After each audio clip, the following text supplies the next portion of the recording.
Good morning, everyone, and welcome to the next in our series of webinars.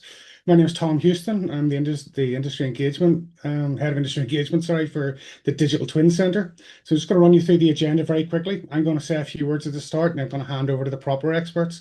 So first of all, we're going to have the welcome and opening remarks. That's me. You're seeing this now. We're then going to move into what we're talking about today, really, is the accelerator program we've just launched and some of the upcoming activities. And then we're going to have a bit of a question and answer session with a couple of the team. And then we hope to wrap up and close around 10 to 12, or maybe a bit sooner if we can.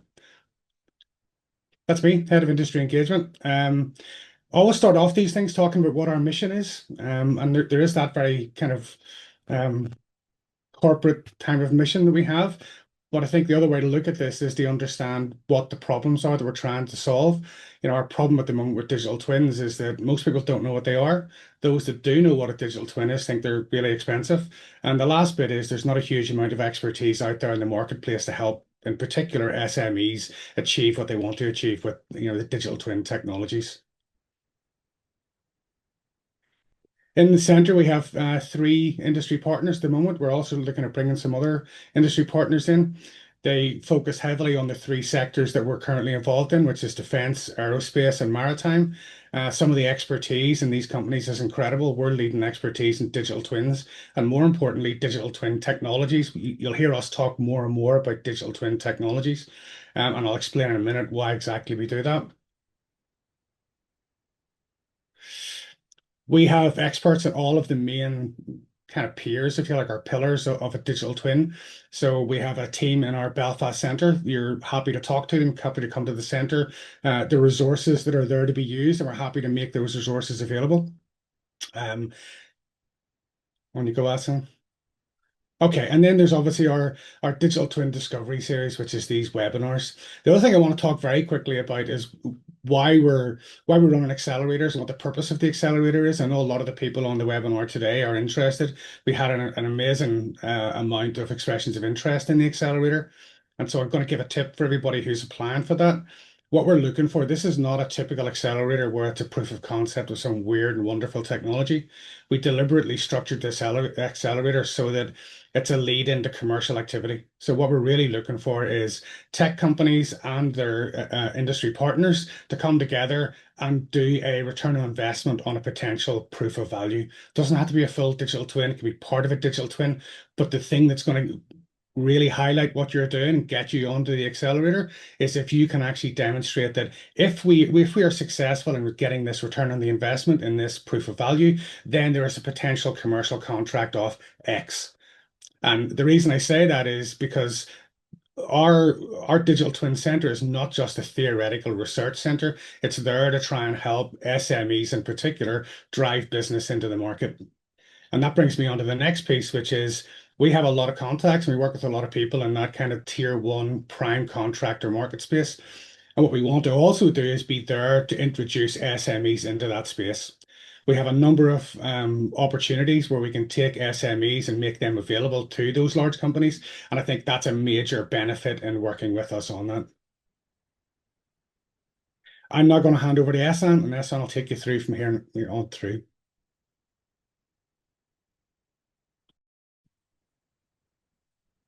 Thanks, Tom.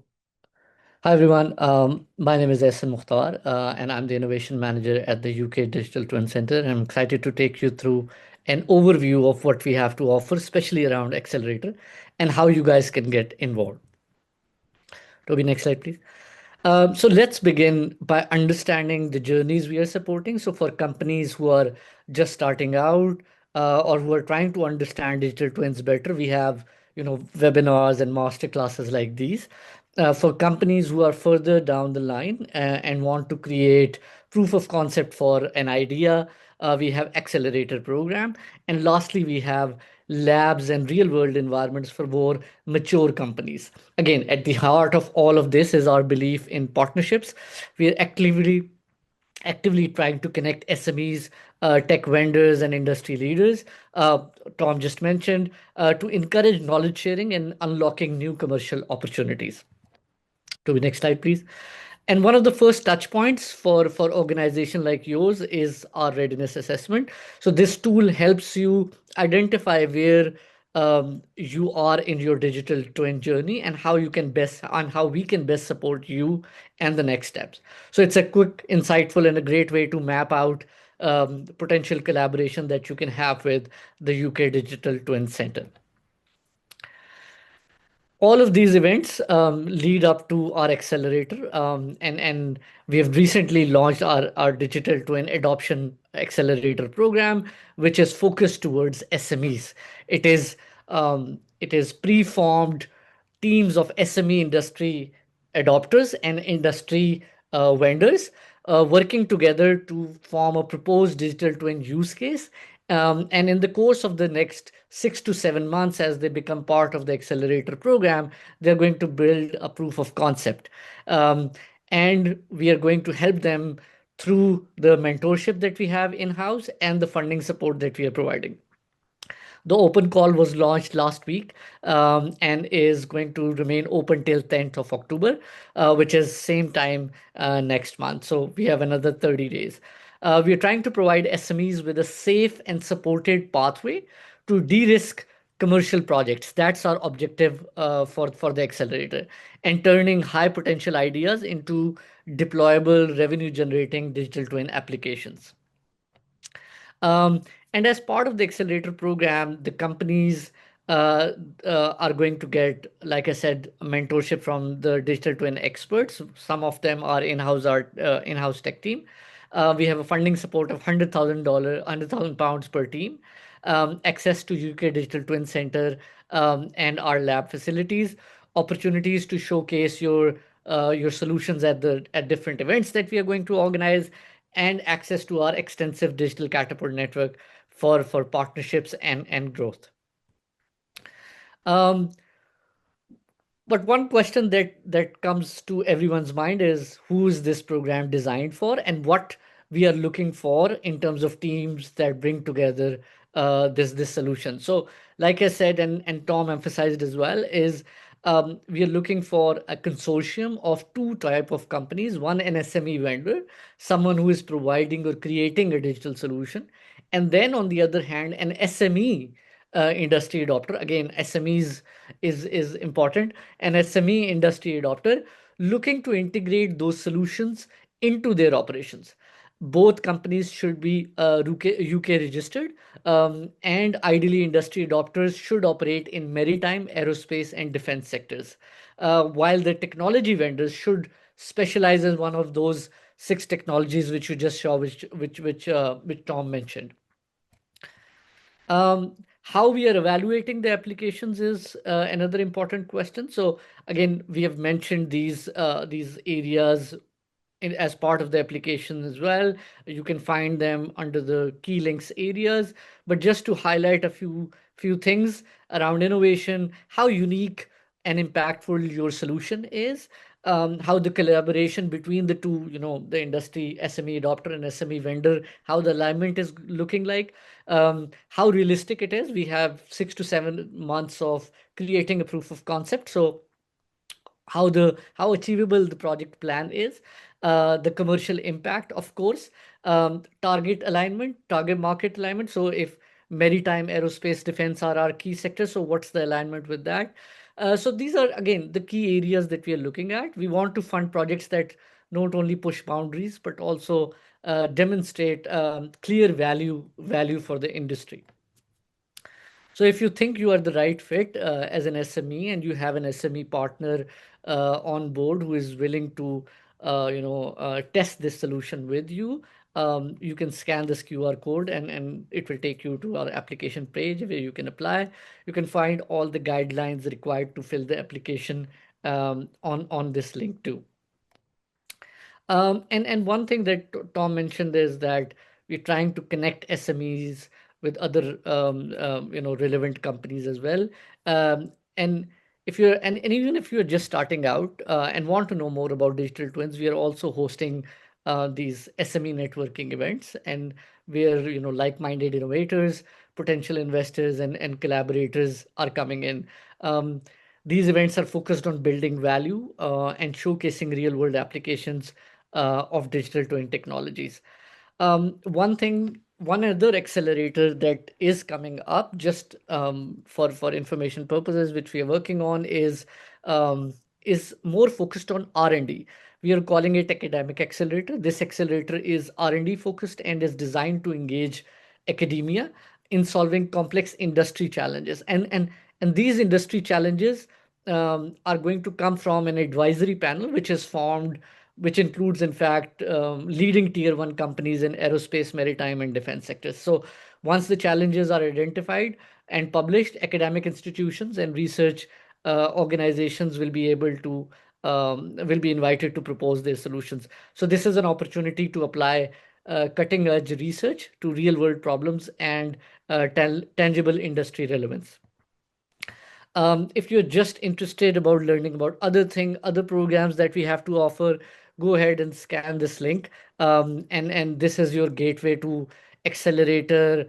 We have other funding opportunities, events that are coming up, these webinars.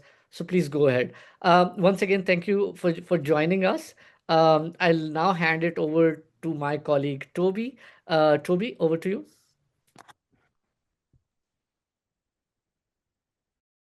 Thanks, Esan. Hi, everyone. I hope you have found the webinar insightful so far. So we'll now go into the live discussion with the UK Digital Twin Center team, where we will be answering some questions from previous sessions and from the Q&A box as well in this session. So as we go through the live discussion, please feel free to drop any questions you may have about digital twin technologies, the adoption accelerator, or just general questions you may have about how to engage with the UK Digital Twin Center. So on the panel today, we have Mark Boyle. He is the head of technology at the UK Digital Twin Center, delivered by Digital Catapult. And we'd also have Ehsan Mukhtar, who just presented about the UK DTC opportunities. He is the innovation manager at UK DTC, delivered by Digital Catapult. So with that, let's dive in with the first question. So from the previous sessions that we had a lot of interesting questions, and the first one would be to Mark. So Mark, are you there? Can you? Yeah, I can hear you well, Toby. Thank you. Yeah. So the first question is, one key challenge in discussing models or digital twins is establishing a shared language between systems. Is there any existing external framework or standard that supports this interoperability between systems? Yeah, so so the short answer is yes, there is. And there's more work to be done though. It's not perfect. And really the key word there is interoperability. And we can look at that across the different levels with respect to the initiation of a digital twin, the inception to design, the operation of the digital twin, and potentially the connection into another system. So what we look to then in some frameworks specifically that are quite mature is around, say, for instance, sectors like manufacturing. So they've got ISO, I think it's 26274, which is a standard for implementing digital twins and interoperability in the manufacturing domain. And that's pretty mature and pretty adopted. And then there's also other broader standards like the STEP series from ISO, which is like the 10303. And then there's the broader implementation of principles that we are probably more aligned to with respect to digital twin consortiums interoperability principles that provide a really strong starting point. So those are across different scales. There is specific digital twin implementations of standards coming out, and they're as part of the 301 series. So they talk about best practices, the standard architecture, the maturity models of digital twins as well that we adopt to, and we actually help shape those standards as well as part of the center and our involvement from a technical capacity. But ultimately, it comes to semantic alignment, and we take an ontological approach to link the data and link the systems to facilitate that and to make that easier. And that's part of the tooling that we have, and it's part of the fundamental part of our methodology of helping businesses and organizations adopt digital twins, particularly around POCs and POVs. But really, the the practical adoption and governance is not essentially going to be solved by one universal framework. And we see that emerging in different areas and different topics at different speeds and different cadences. And our role is to adopt the best practices and de-risk that from people that are trying to adopt these technologies. So short answer is yes, they're there, they're emerging, but there's a long way to go with respect to becoming that standard from a digital twin perspective, and we're trying to facilitate and accelerate that journey. But yeah, it's a good starting point. All right, thanks, Mark. So we'll take one more tech question. So second question says, when building digital twins, are systems engineers typically collaborating with data engineers or data scientists, or are they increasingly required to acquire engineering skills themselves, such as designing data pipelines, managing large data sets, while also specifying the requirements for the kind of IT team that builds a digital twin?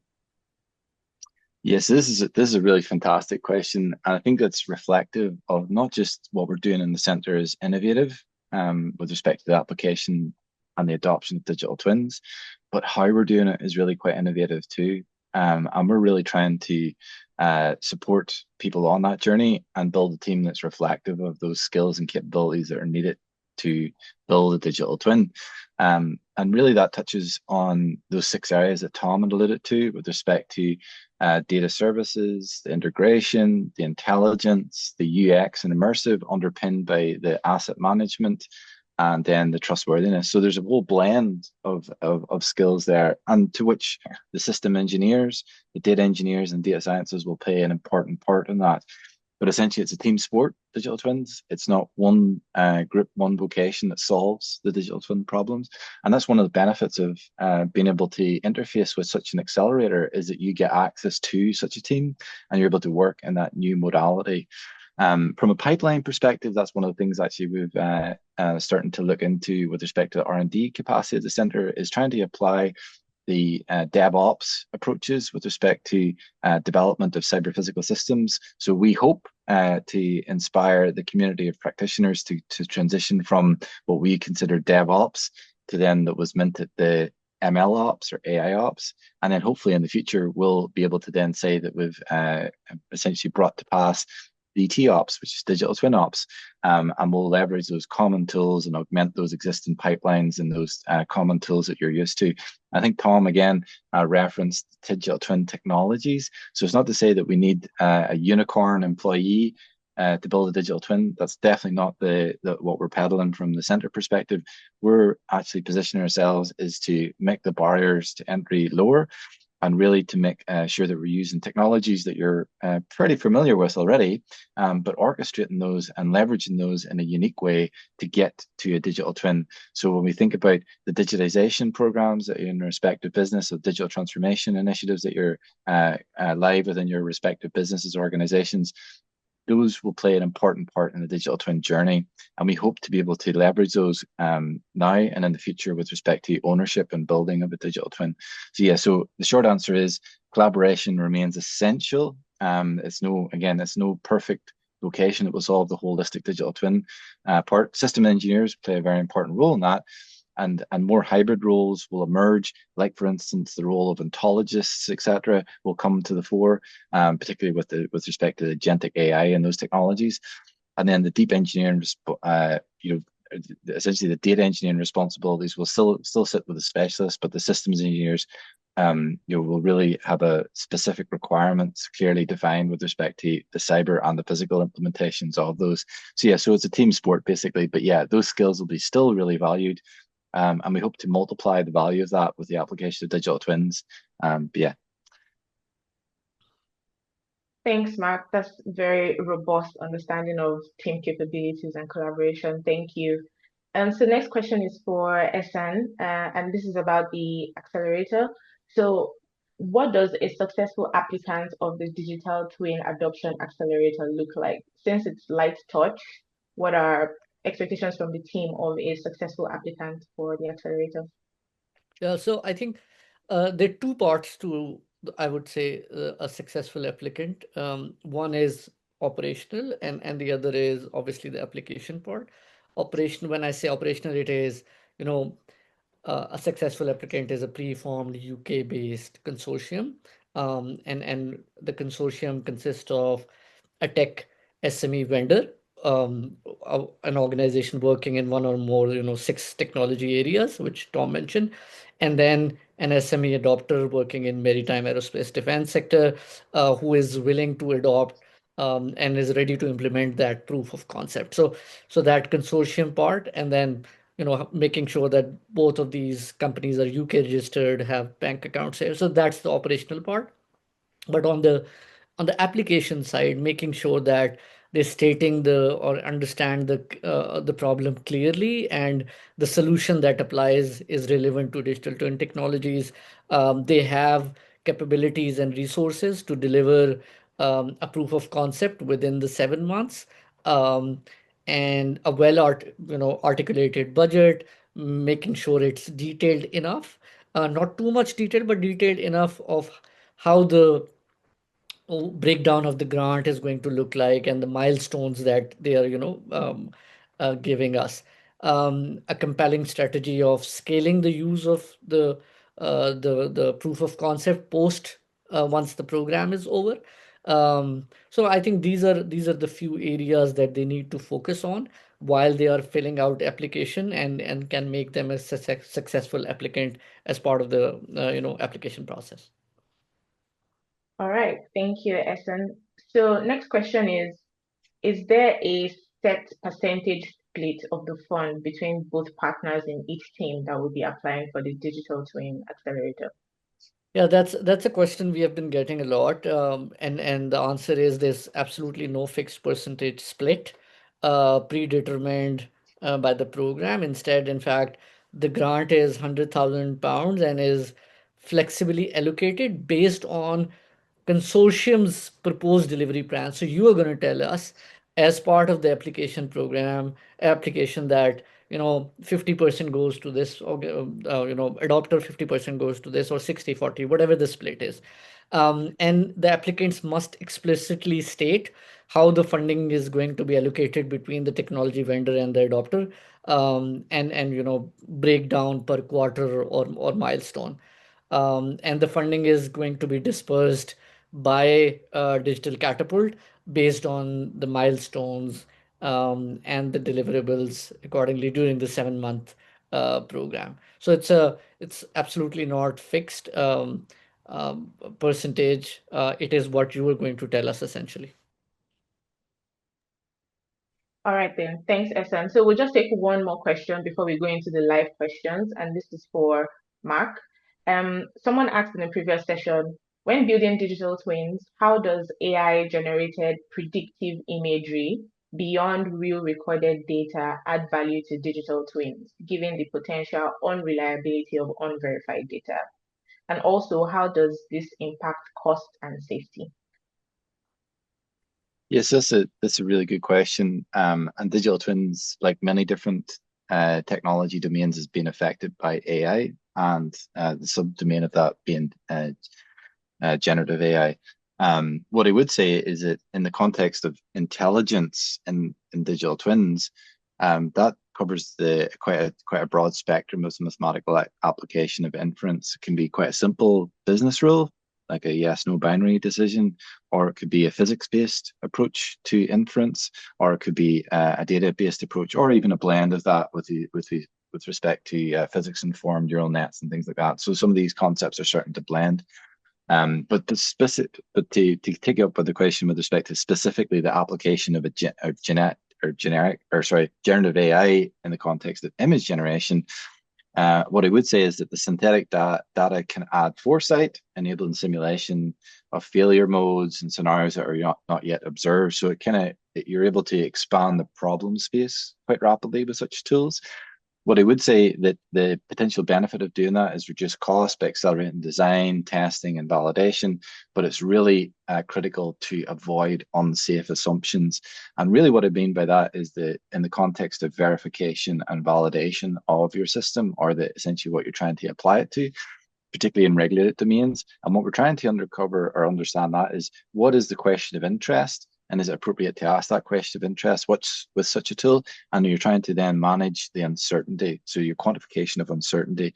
And there's a framework that's actually used in that space, which is called VVQUQ, which is verification and validation and uncertainty quantification. So there's frameworks to pose those questions in a repeatable way, but we really have to understand with respect to the AI, and this is general with data-based approaches, is that you really have to understand, is your data understanding reflective of your business understanding? And if it's not captured in data, then the outcome of that is kind of phenomenons that we see, like hallucinations and things like that, that can undermine the efficacy of the inference that you're wanting to apply in the context of digital twins. So it's really important that we then understand the management of trust in the system, and that's why we have someone who's a digital twin technologist for trustworthiness in the digital twin center, but also transparency and the governance is essential to ensure the safe deployment of such critical systems. So yeah, so it is a technology. It is something that is a research topic for us at the center, but it has to be used in the appropriate context to answer the question of interest well posed, and we have to truly understand the uncertainty quantification, and then in the context of verification and validation commitments. All right, thanks, Mark. So we're now going to the live chat. There's a question from Charles, and Charles says, we are already using DNV RP A204 to build the operational readiness maturity TRL status for maritime and subsea offshore underwater engineering applications, such as on subsea power cables from offshore floating wind in UK. Together with finalizing ISO 27001 certification to ensure that cybersecurity of the platform and safe, reliable, and secure data sharing. So does the UK Digital Twin Center recognize this DNVRP and the referenced ISO? I think this is questions relating to interoperability of the models. Yeah, so that's quite a long question. So we'll try to very long question. so maybe in case I miss a point of it, maybe just type that into the chat, Toby, so I can get that because I don't see that. So yeah, so maybe just no problem. text it. So yeah, so one of the things with respect to interoperability, we'll pick up on that. And we touched on that there is those several frameworks, and they're very much domain specific, particularly to DNV. Or it could be for your cybersecurity, for your 27001. So those are essentially why we would apply an ontological based approach, because if we're able to then have that represented from a formal structured ontology, we can then query that digital twin, right? So then we can then say, is it compliant in that? So within all of those ISO standards, all of those that end with 1 will have some shall statements in those. So it shall have to demonstrate a capability or an outcome, and then you can then structure those in a prompt, and then you can query your digital twin. If you have that essentially formally described in a language, then you can then query that digital twin both in the design phase and the operational phase. And that's one of the benefits from a digital twin perspective. Typically, we've been doing V&V by paper, and we're doing it by physical test, and we put a lot of time into our test design, so then we can then demonstrate that we meet those commitments, particularly in the test phase and our verification and validation. But really, what we want to do is shift that posture from a future tense and it flips to a past tense, that we made our commitment to verification and validation, to a current tense and a future tense given a phenomenon that we want to manage in the future. So by having a digital twin, it's not that not only can we meet those regulatory commitments given the context of the regulatory domain that you're applying your digital twin is, but you can query the system and really then understand that you can be compliant dynamically now. And that's the big value add from a digital twin context, is that you can have that compliance both in the physical and in the digital, and also have that with respect to time or a given phenomenon that you want to discretize to or differentiate with respect to. So yeah, hopefully that helps. Thanks, Mark. I hope that helps. So basically, those certifications are recognized for cybersecurity and interoperability. Okay. Yeah. All right then. So we'll take one question from Anonymous. I think this is the Esan, and Tom, you can also chip in as well.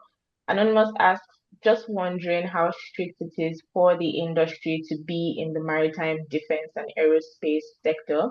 There are SMEs in condition monitoring, food manufacturing, and supply chain for the same in NI.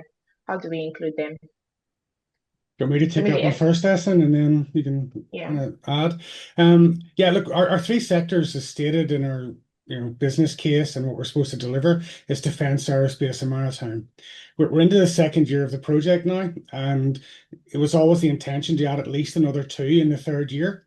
So whilst we're asking people, ideally we're looking for projects in those three sectors.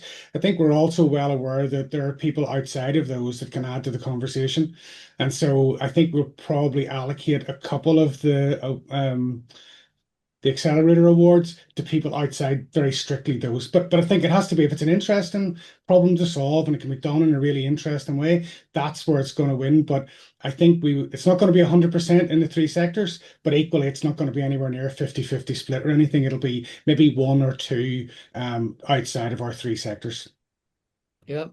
And just on the programs, how we've designed the programs at Digital Catapult, they're designed to start with a focus and then expand based on demand and also the cross-sector relevance. So, and we want, these companies who are not from the MAD sectors to come to the center and use it as a test bed to prepare for you know later sector inclusion. So certainly, how Tom mentioned, we are right now focusing on those, but certainly open.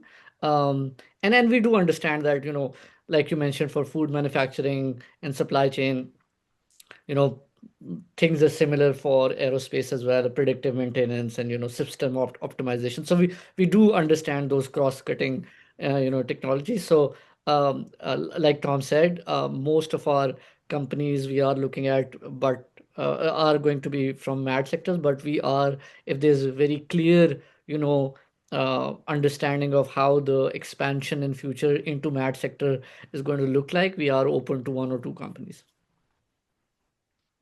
All right, thanks, Tom and Essen. And I think Tom can take this next question.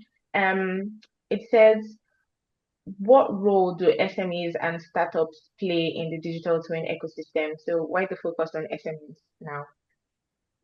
There's I could talk for hours about this actually, and to be honest, I mean, we've kind of looked at the different market segments and where people are working. There's a certain reality that all of the money and a lot of the innovation is being done at a very high end. So we talk about a lot of the defense, aerospace. They clearly are the two massive markets for digital twins right now.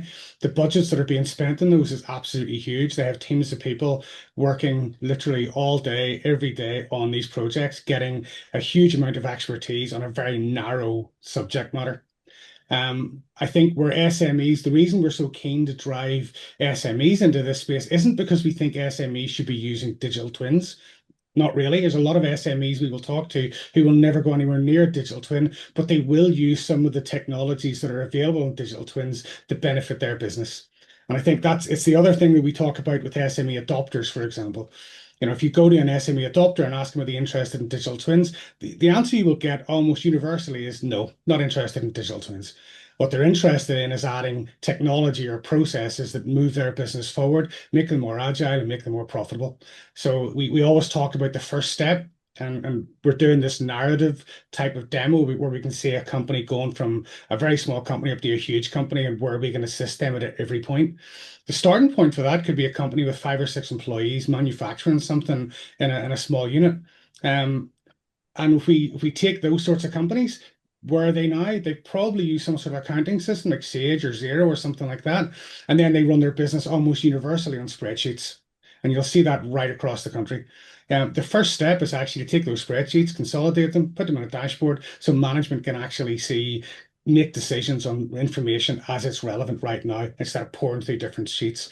That doesn't sound anything like a digital twin, and it's not, but it's the first starting point. And we may go back to that company a year down the line and they talk to us about they're now bigger. Now we need more information on what's happening in the production line right now. And that's where we introduce sensors. And then eventually you may go back and say, let's use AI to automate some of the processes. And all of a sudden, bit by bit, you're adding all of the different components of a digital twin. They may never get to the end and have a full cyber physical digital twin, But our goal is to drive efficiency and more profit to those smaller SME companies. That's why we're so keen to get them in at a starting point. The other thing is where SMEs fit is I've talked about those large companies in defense and maritime aerospace who are very expert in what they know, but I also said it's a very narrow area that they know. World experts, but outside of that, it's difficult. All of those companies almost certainly are having challenges with things like legacy technology. They're having problems with how they experiment with different areas, how they can try different areas, try different products. And so that's where SMEs come in. And what we can do is we have a number of different programs where people can get involved. We're about to launch a thing around legacy technology. It'll be another challenge type program where we take sponsors from the multinational, the primes and tier one companies and put those challenges out to SMEs so they can actually create a product to help with legacy technology. So everything we do is kind of wrapped around how we can add value to the SME space, whether that is helping the capabilities with things like accelerators. That accelerator also hopefully will drive commercial business for them.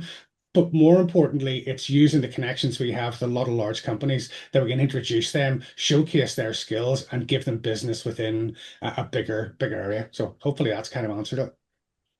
Yeah, it does. Thanks, Tom. Um, so we'll take one question for Mark. And it was from previous sessions. So someone asked, for computer science students without an engineering background, what's the best pathway to learn how to build, model, and work with digital twins? Yes, this is again a good question around skills and where's the best place to start with a digital twin. And typically, people will say, "Oh, start at the start with respect to understanding the business requirements and then how the technology is applicable to that." From a skills perspective, specifically to the data science piece, I think that again, it's a team sport, right? So we touched on this a little bit on the systems engineer approach with respect to there's no one unicorn employee that's going to build a digital twin end to end. And it's really about linking with those other different areas of competency. And that's what we've got. Again, one of the benefits of joining the accelerator, one of the benefits of engaging with the center is that you get access to augment maybe your particular vector of approach with respect to engaging with digital twin or the adoption of digital twins, be it from intelligence or data science perspective, but then you can quite easily work with immersive technologies and spatial computing, or you could have the access to data with respect to data service and integration, or access to cybersecurity expertise, biosecurity by design expertise across the Digital Catapult as well. So that's one of the benefits that you have by interfacing with the center, but also then you can then be exposed to those other skills in the context of digital twins. And that's really important because it's not essentially a digital twin technology, it's a convergence of technologies. And the same way you're applying technology within your business today, it's a team sport. You're bringing other different departments, other different technologies together to solve your business problem. And the whole idea is that we, as a center, facilitate that working together in a cohesive way. Thanks, Mark. Okay, so we'll take one question from Ayana. The question says, how does Digital Catapult match SMEs with adopters if we don't already have one? And should partner one be ready with partner two from the beginning of the association? We'll just take the questions in thin slices. So let's start with those first two. Maybe Esan, you can chip in, and then Tom chip in as well. Sure. I'll go with the second question first, and briefly touch on the first question, then Tom can also brief on that. But yes, from the beginning, both the partners should be together. So if you see and open the application, you will see that we want details of both companies, SME adopter and SME vendor, added in. So how I am looking at is that you guys talk to each other before in terms of how one party is going to develop a solution and then implement it on the other party's live environment, and how both of the companies will be needing support from the Digital Twin Accelerator program. So yes, the quick answer is from the beginning, both of these applicants will be working together. And on the first question, we are not directly doing kind of this matchmaking with adopters. But again, we're, like I said, and Mark mentioned, we are organizing these SME networking events where, these SME vendors and adopters and other big companies, they come in, and we're trying to provide an opportunity for you to, talk to them, and if there's an alignment, you can pitch them the idea of an accelerator, but we are not doing the matchmaking directly as of now. Tom? Yeah, just to echo what you said, we're not doing the matchmaking, and there are reasons for that. I mean, we want this accelerator to drive commercial revenue for the technical companies, and so I think there can be issues with that if you're doing a real live project as opposed to some sort of proof of concept. I think the adopter company, to have somebody pushed upon them is probably not a good way to do it. I think for all of these projects to be successful, there has to be a pre-existing relationship, and that's really what we're trying to do. The ideal company coming forward in the plan for this is maybe a tech company who have a pre-existing relationship with an adopter, who maybe dealt with them for a number of years. The two companies have been talking about a potential large project built around some sort of digital twin technologies, but they just don't know. There's an uncertainty there and there's a risk there. This accelerator is a perfect opportunity for companies in that position to take the risk out and use the accelerator to show that it can actually be done, build the return on the investment model, and then move into a commercial entity. The other thing I should say actually is I put my email deliberately up on my name. We have a number of different services that we're starting to offer and starting to build. A number of those are around building ROIs. They're chargeable services, but people then get the money back. So essentially it's a free service.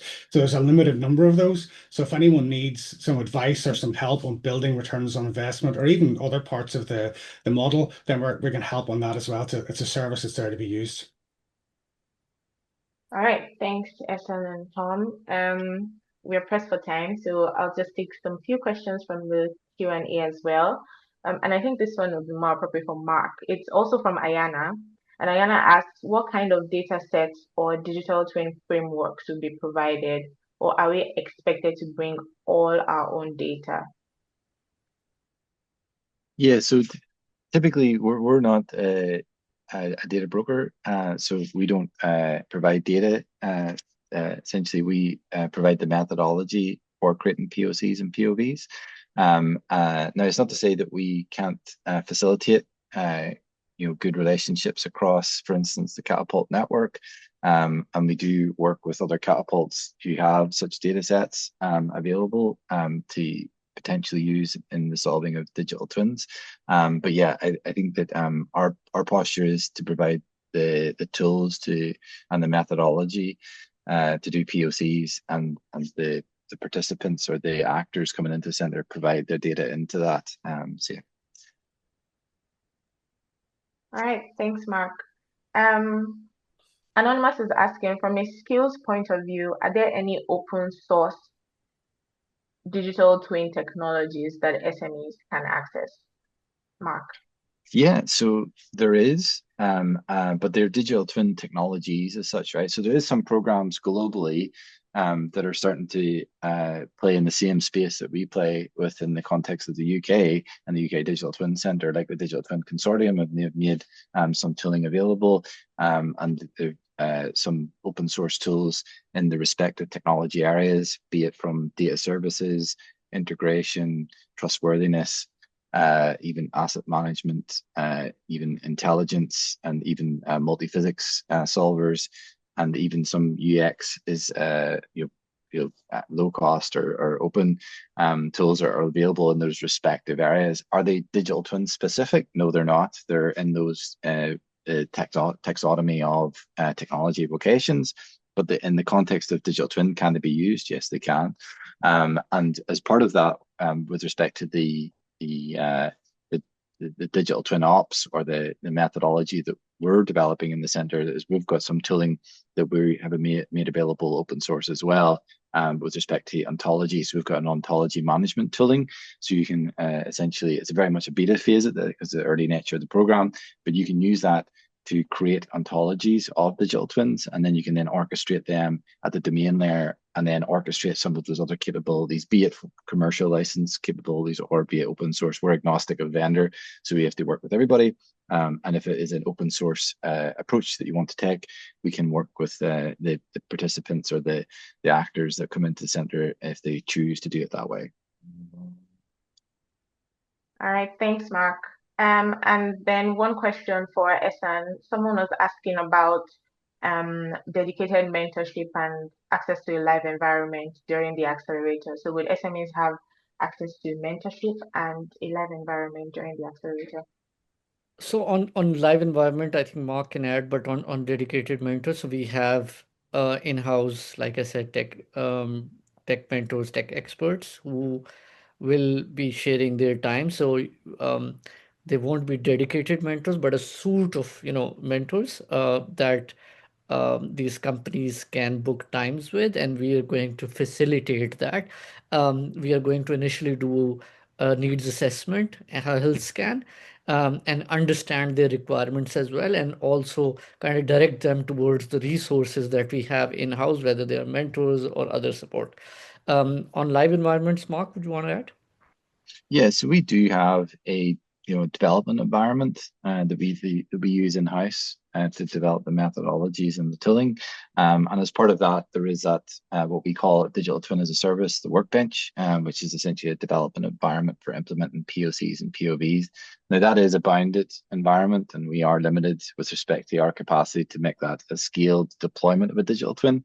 So that'll be very much a bounded POC, just essentially, as I say, a sandbox environment to which you can then test the outcome of your engagement with such an accelerator and engagement within the center. But essentially, it's quite bounded, and I do want to stress that we do have limited resources to make compute and those environments available to a broader audience, and we have to be very targeted with respect to the use of that and the impact that it drives.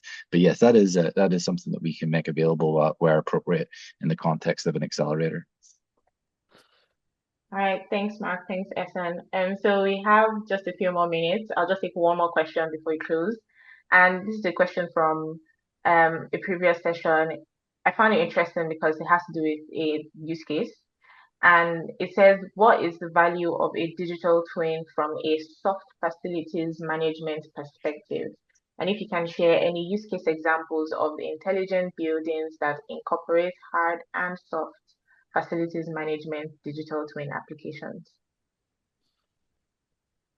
Yeah, Mark. Yeah, so I don't come from the built environment. My background's mechanical engineer, although I did do a bit of research in acoustics, so I crossed over into that domain a little bit. But in terms of the specific domain with respect to built environment, in terms of soft facilities, so what that kind of alludes to, I think, is the understand the improvement of occupancy experience and optimizing the cleaning and catering and space use, I think, in real demand.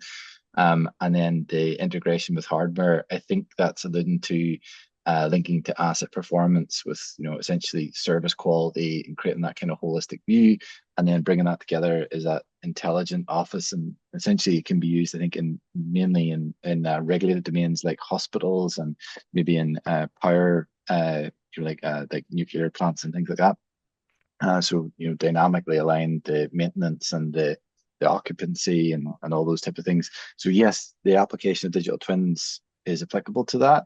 That is it's kind of evolved out of the BIM world and the digitization of CAD in the context of the built environment. And the end, that's a really good moment with respect to the life cycle of a digital twin. And typically what we see is very good intention from the built environment to implement digital twins. And a lot of the thought leadership for digital twins have came from the built environment and the IoT domain. But one of the challenges is the ownership of that digital twin. And as that kind of crosses over to the client side, is that transition from the design digital twin to the operational digital twin.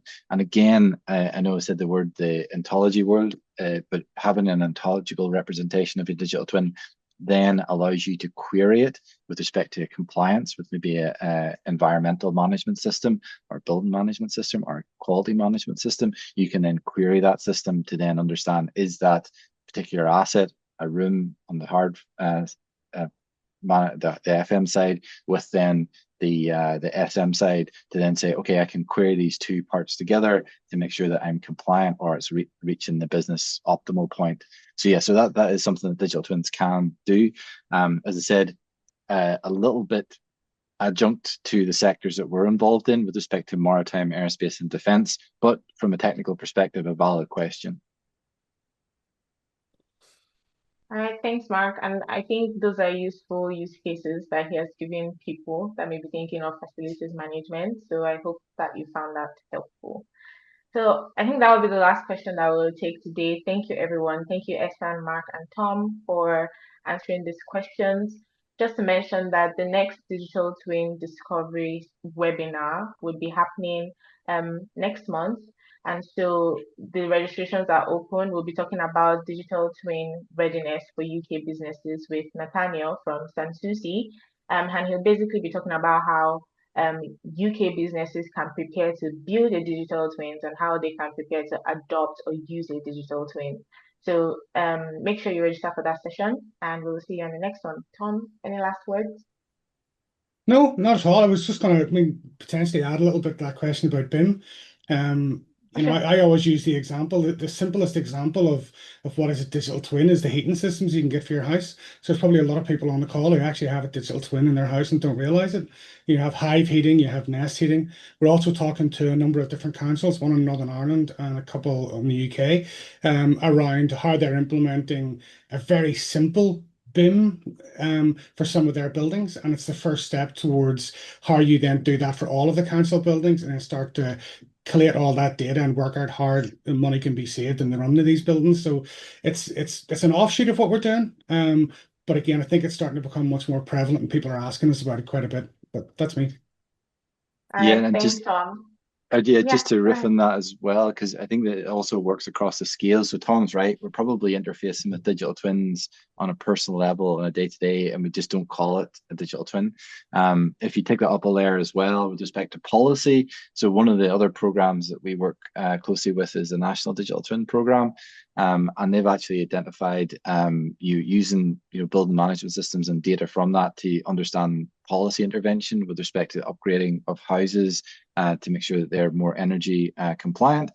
So using those data, but in a collaborative way, I think is really important as well. And that's one of the things that I think that is really something that we want to usher in is the cross-pollination across the domains, across the maritime, aerospace and defence, but also across the tiers from a supply chain perspective. So thinking about how then we can solve problems at an SME level that can be really valuable to tier ones, tier twos across that ecosystem as well. So really solving the problem, but then also scaling the application of that problem as well.